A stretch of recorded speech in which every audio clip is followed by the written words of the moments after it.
신개념 날씨 토크쇼 캐스터! 안녕하셨어요. 요새 너무 덥죠, 그죠? 아, 맞아요. 이맘때쯤 되면 사실 장마가 슬슬 좀 시작도 할 만한데 네. 요새는 장마 소식이 전혀 없고 되게 가물어요, 그죠? 중부지방에 가뭄이 되게 많다는 얘기 되게 많이 들은 것 같은데요. 심각하죠. 네. 우리 매일 그래도 날씨를 전해준 우리 전문 캐스터들이시니까 네. 우리 6월의 날씨 정보 좀 뭐 어떤 것들이 있어요? 중요하게 생각되는 거. 일단은 남부지방 쪽으로 좀 많은 비가 내릴 것이다. 그리고 장마가 보통 6월에 시작이 되잖아요. 근데 네. 이번에 전국 장마는 7월로 좀 늦을 것 같다. 미뤄진다고 전망이 있더라고요. 네, 맞습니다. 그리고 또 이례적인 폭염이 그렇죠, 올해는 조금 더 일찍 시작돼서 예년보다 더 더울 거라는 전망도 나와 있잖아요. 그렇죠. 더 더우면 어떡해. 뭐 이미 5월 후반부터 여름이 시작됐으니까 그쵸. 참 진짜 이번 더위 좀 만만치 않을 것 같아요. 그러니까 이제는 막 사실 비가 좀 기다려지는 날 오히려 너무 더우니까요. 네. 그죠? 근데 요새 나 뉴스 보니까 지진 뉴스를 되게 많이 난 보게 되더라고요. 네. 네. 그런 뉴스 보니까 왜 4월에 네팔에 지진이 있었잖아요. 그렇죠. 문득 그 생각이 좀 나더라고요. 그래서 오늘 지진 얘기 좀 해봤으면 좋겠는데요. 네, 맞아요. 지난 4월 25일이었죠. 네. 네팔에서 무려 7.8의 강진이 발생을 했었고요. 네. 그 이후에 5월 12일에는요, 진도 7.4의 여진이 발생을 했었죠. 네.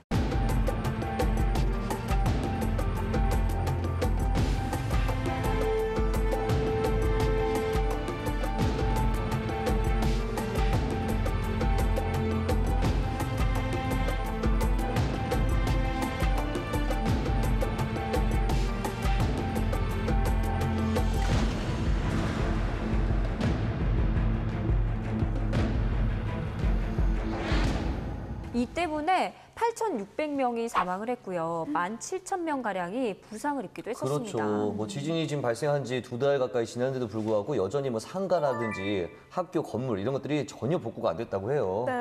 맞습니다. 그리고 이 지진이요. 2010년대 IT 대참사 때보다 무려 16배나 강한 지진이었다고 해요. 그리고 왜 더 피해가 심했나 네. 살펴보니까요. 진앙이 지표면과 그렇게 차이가 나지 않은 그렇게 깊지 않은 곳에서 발생을 해서 지표면의 흔들림도 더 심했고요.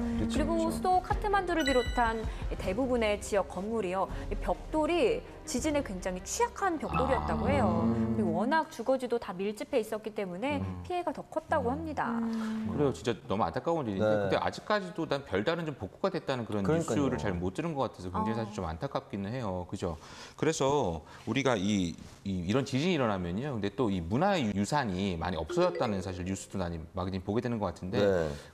그곳에 사는 분들이 좀 빨리 하루빨리 좀 정상적인 생활을 했으면 좋겠다는 생각이 좀 들어요. 네. 맞아요. 근데 난 지진하면 일본 얘기들을 안 할 수 없을 것 같은데 그쵸. 일본도 사실 엄청 심각하다고 얘기하더라고요. 맞아요. 일본은 또 화산 폭발이 얼마 전에 있었잖아요. 네. 5월 29일에요. 일본 가고시마 현에 있는 구치노에라부지마에서 화산 폭발이 아주 크게 발생을 했는데 30분 만에 뭐 연기가 9,000m 상공까지 치솟을 정도입니다. 9km. 이야. 상상이 안 되는데. 그렇죠. 그러니까 엄청나게 그 분화 힘이 대단했던 것 같은데요. 기상청에서 일본 기상청에서는 분화 경보까지 발령을 하고 네. 시민들을 다 대피를 시킬 정도로 네. 대단했습니다. 네. 그리고 분화구에서 분출된 그 화산재나 화산석 같은 것들이 해안가까지 뭐 다 날아갔을 정도니까 대단했죠. 저도 그 영상을 뉴스를 통해서 봤는데 뭐 네. 거리며 뭐 도시가 완전 그냥 화산재로 다 덮여 있더라고요. 근데 뭐 큰 피해는 없어서 다행이라고 했지만 보는 것만으로도 좀 무섭고 우리나라에서 이런 일이 생긴다면 어떡하냐 이런 너무 생각도 공포스러워요. 들더라고요. 그러니까요. 근데 일본은 화산도 있었지만 지진도 발생해가지고 사실 그렇죠. 지진도 많이 발생했었잖아요. 얼마 맞아요. 전에. 최근에 또 연달아서 5월 말에서 6월 초까지 일본에는 계속해서 이제 연달아서 지진이 발생을 했는데 5월 30일 밤에는요 북태평양 그 해상에 오가사와라 제도 인근에서 규모가 무려 8.1의 네. 강진이 발생을 했습니다. 8.1.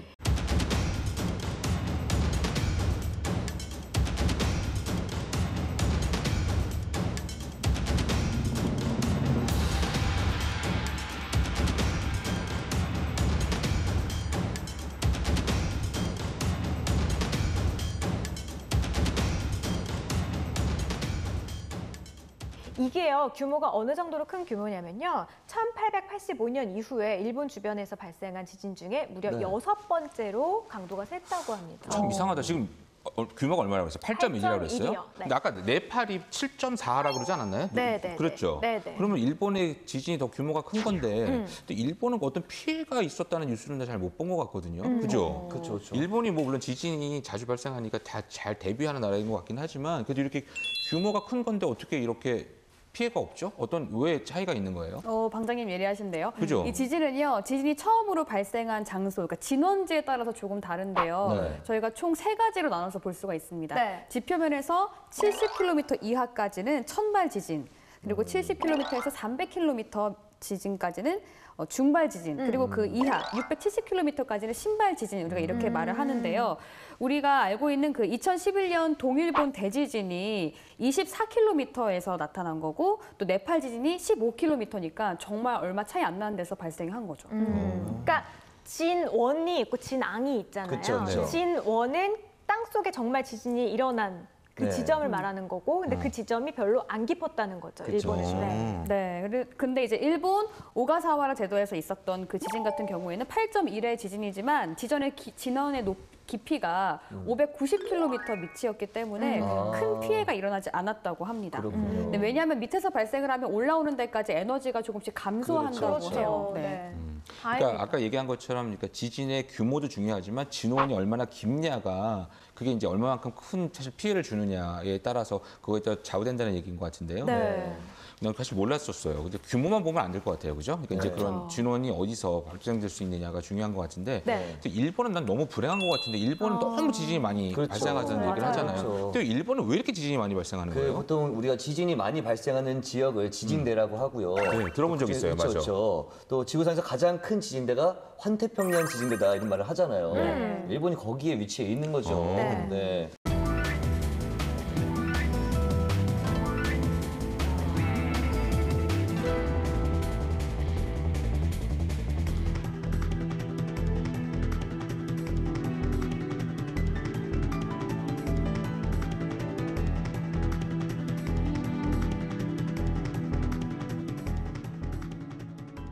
일단 전 세계 지진의 80%가 지진대에서 일어난다고 하는데요. 또 게다가 일본이 문제가 좀 뭐냐면 환태평양 지진대만 있는 게 아니라 환태평양 화산대까지 겸하고 있어요. 네. 너무 불쌍한 것 같다. 그러니까 일명 우리가 말하는 이 불의 고리가 아메리카 서부의 산부터 해서 쭉 돌아가지고 뉴질랜드까지 있는 그런 동그란 고리 모양의 지진대예요. 화산대, 불의 고리. 여기에 위치하고 있기 때문에 화산과 지진이 둘 다 많이 발생하는 안타까운 일이 일어나는 거죠. 제가 지진이 얼마나 많이 발생하는지를 좀 알아봤더니 네. 사람이 직접 체감할 수 있는 지진을 유감 지진이라고 하는데 네. 규모 4.0 이상이거든요. 네. 이게 연간 1,500회 정도 되고요. 연간 네. 1,500회, 뭐 100회 하루에 정도. 몇 회씩 이야, 한 달에 100회 정도.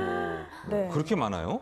네, 거기다가 또 아주 미세한 지진까지 다 기계로 측정을 한 그런 계기 지진을 보면은 하루에 무려 400회.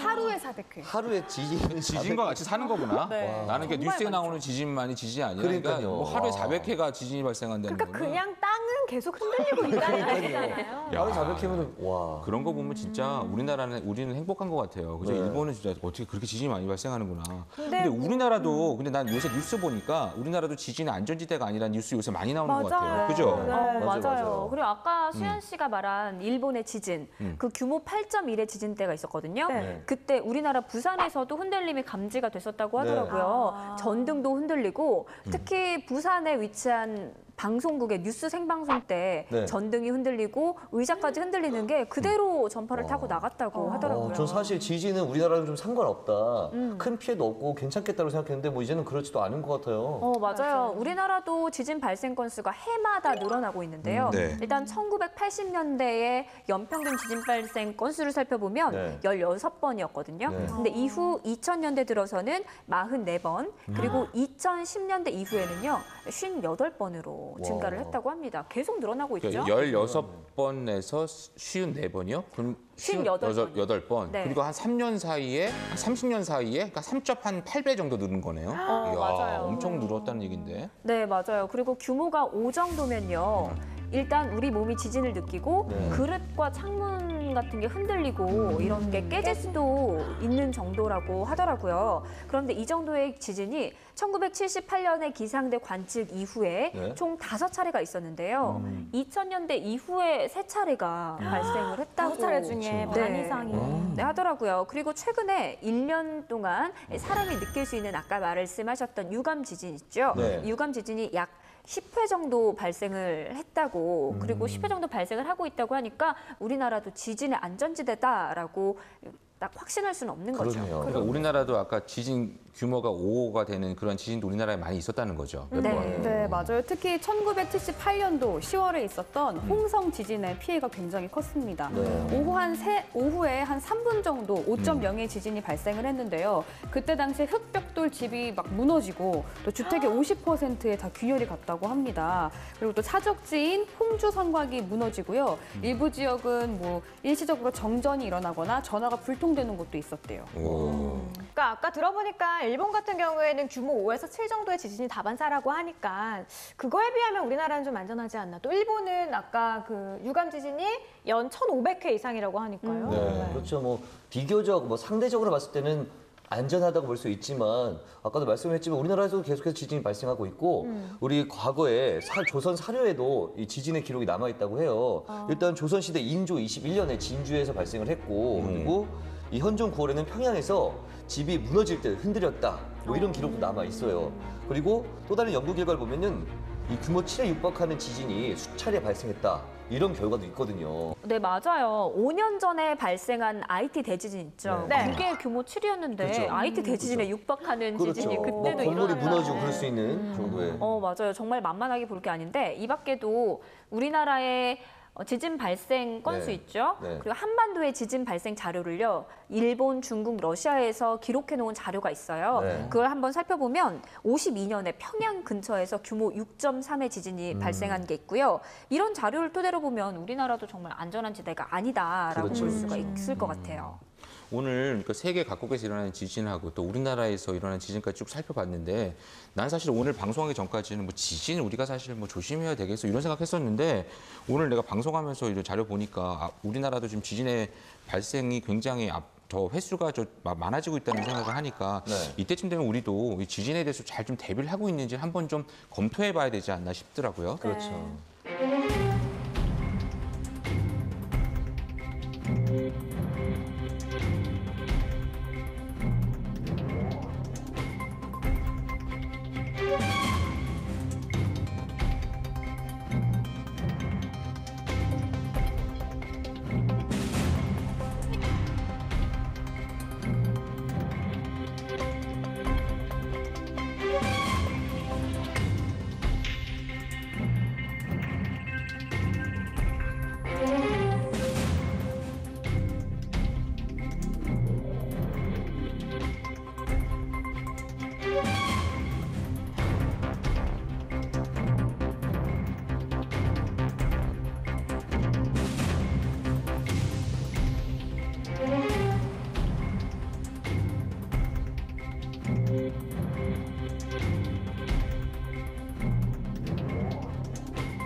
지금 우리가 지진에 대해서 얘기하고 있는데 네. 사실 나는 우리 이렇게 녹화 중에 예를 들어서 뭐 지진이 난다. 네. 그러면 어떻게 해야 되는지 잘 모르겠거든요. 여기서는 얼른 여기로 밑으로 대피해야죠. 이렇게 고개 숙이고 있잖아요. 어렸을 때 초등학교 때 아니, 많이 했잖아요. 이렇게 그러니까. 고개 숙이고. 아니 우리 캐스터들은 지진 나면 어떻게 하는지 대처법 좀 알아요?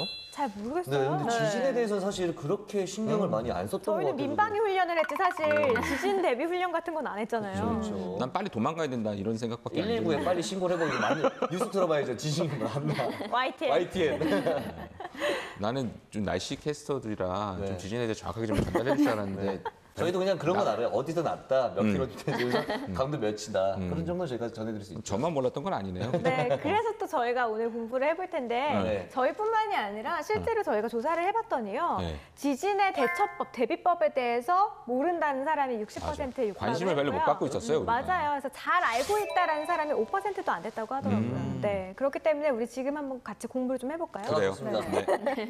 여러분들 지금 다 대비책 없고 대처법 모르시잖아요. 네. 가장 중요한 거 좀 얘기를 한번 해볼게요. 자, 지진이 지금 발생했다. 집에 있다. 집에 집에 있는데 있다. 발생했어. 첫 번째 행동 뭐가 있을까요? 지진이 발생했다. 일단 불이 날 수 있는 걸 처리해야죠. 뭐 이렇게 뭐. 갑자기 웬 불? 네? 제가 본 것 같아요. 어디서. 왜냐면 불이 날 수 있기 때문에. 아니 빨리 와이프한테 전화해서 나는 지진 났다고 알려주고. 머리 먼저 건물 감싸야 되는 거 밖으로. 아니에요? 제가 예전에 저희 민방위 훈련을 전 갔다 오니까 네. 불이 날 수 있는 여건을 최소화시켜야지 더 2차 사고를 막을 수 있다고 그런 얘기 본 것 같은데. 아 맞네. 대본의 숙지를 잘하셨군요. 아, 대본에 있나요? 사실은 제일 첫 번째 행동이요. 네. 그 가스 밸브를 잠근다예요. 가스 밸브. 그런데 왜냐면 막상 지진이 나면요 정신 하나도 없는데 그 가스 밸브를 어떻게 잠가? 평상시에 잠궈놔야죠. 그러니까 평소에 우리가 이거를 잘 기억을 해놔야 될 게 네. 사실 지진이 발생해서 건물이 무너지는 거 가장 무섭고 위험한 거긴 하지만 두 번째로 화재 사고거든요. 네. 그러니까 그거를 최대한으로 예방할 수 있는 부분들 다 예방을 해야 돼요. 건물 무너지는 건 우리가 막을 수 없지만 화재는 그래도 어느 정도 예방할 수 그렇죠, 있잖아요. 맞아요. 네, 그리고 평소에 가스 밸브 잘 잠궈야 되잖아요. 지진이 아니더라도. 그렇죠, 그렇죠. 몰랐네요. 그러니까 사실 막 몸을 피하는 것보다 사실 화재를 사실은 잘 방어하는 거 그게 네. 제일 필요하다는 얘기군요. 맞습니다. 그래서 가스 밸브를 가장 먼저 잠그고 네. 대피할 수 있는 통보를 확보한 후에 어느 정도 뭐 책상 밑이나 아까 네, 얘기한 그쵸, 것처럼 좀 몸을 좀 숨기고 안전한 곳으로 대피를 해야겠죠. 네. 그리고 또 화장실로 가는 것도 좋은 방법이 어, 있는 것 화장실. 같아요. 대피를 네, 화장실로 네. 가라고요? 네. 네네네. 왜냐하면 화장실이 사면이 있는 곳 중에 가장 좁은 공간이고 보통은 이제 지진이 나면 가구가 이렇게 움직여 쓰러지면서 이제 피해가 발생하는 경우가 많기 때문에 그쵸. 화장실 같은 경우에는 우리가 뭘 이렇게 많이 달아놓지 않잖아요. 그렇기 때문에 좋고 또 창도 작기 때문에 유리창이 깨져서 발생하는 피해도 최소화시킬 수 있고요. 또 만약에 화재가 일어났을 때 맞아, 물도 맞아. 있잖아요. 그쵸, 그쵸. 화장실 좋다고 하더라고요. 그러니까 대신 화장실에 대피할 때는 이제 지진이 일어난 후에 빠져나갈 수 있도록 미리 이렇게 문을 열어서 고정을 시켜놓고 아, 문이 그다음에- 닫히면 또 못 나갈 수 있으니까. 네, 그 다음에 화장실로 숨는 것이 좋다고 합니다. 그래서 제가 또 TV에서 봤는데 일본에서는 워낙 많은 지진이 일어나기 때문에 학교에서 그 대비 훈련을 하잖아요. 근데 아이들이 호루라기를 걸고 등교를 하더라고요. 그래서 화장실 같은 곳에 이제 숨었고 나를 구조해 주세요라는 그런 신호로 호루라기를 그런 구조할 때 분다고 참 하더라고요. 도움이 되겠네요. 네. 난 처음 듣는 얘기예요. 그러니까 사실 화장실을 대피해야 된다는 얘기. 화장실. 그거 사실 좀 알고 있을 게 굉장히 중요한 것 같은데, 근데 이게 대비법도 중요하지만 요새 그 내진 설계로 다 건물들이 난 짓는다고 들었거든요. 그게 법이 제가 좀 찾아보니까 1988년에 그 법이 만들어져가지고 네. 그게 그 높이가 3층 이상 되는 건물이나 네. 연면적이 1000제곱미터 되는 이상 되는 곳에는 이 내진 설계를 해야 된대요. 근데 이게 의무사항이 아닌 것 같더라고요. 의무사항인 줄 알았는데 의무사항이 아니라서 많이 사람들이 그래도 그걸 안 따르는 건물들이 많다고 그러던데. 맞아요. 서울에 인구 1000만 명 있잖아요. 네. 근데 이 서울의 경우에는요. 내진 설계 대상 건물이 약 10만여 동에 달하는데 그 10만여 동에 내진 설계가 안 돼 있는 건물이 60%가 넘는다고 해요. 정확한 조사를 했구나. 네. 그게 내진 설계하면 세금을 좀 이렇게 면제해 주는데 네. 혜택을 주는데 그게 투자 비용보다 별로 혜택이 없어서 의무사항도 아니니까 거의 안 한다 그래요. 근데 너무 이게 내가 볼 때 돈이 좀 많이 이제 드는구나. 이걸 좀 바꿔서 빨리 그런 거를 의무사항으로 네. 하든지 아니면 혜택을 좀 많이 줘서라도 내진 설계를 빨리 해야 되거든요. 그렇네요. 맞아요. 그리고 지난 2010년에 소방방재청이 조사한 결과가 있는데 네. 정말 충격적이에요. 뭐예요? 만약에 서울의 한가운데죠. 네. 서울 중구에 지진, 규모 7의 지진이 발생하면 어떻게 될까요? 그러면 큰일 나죠.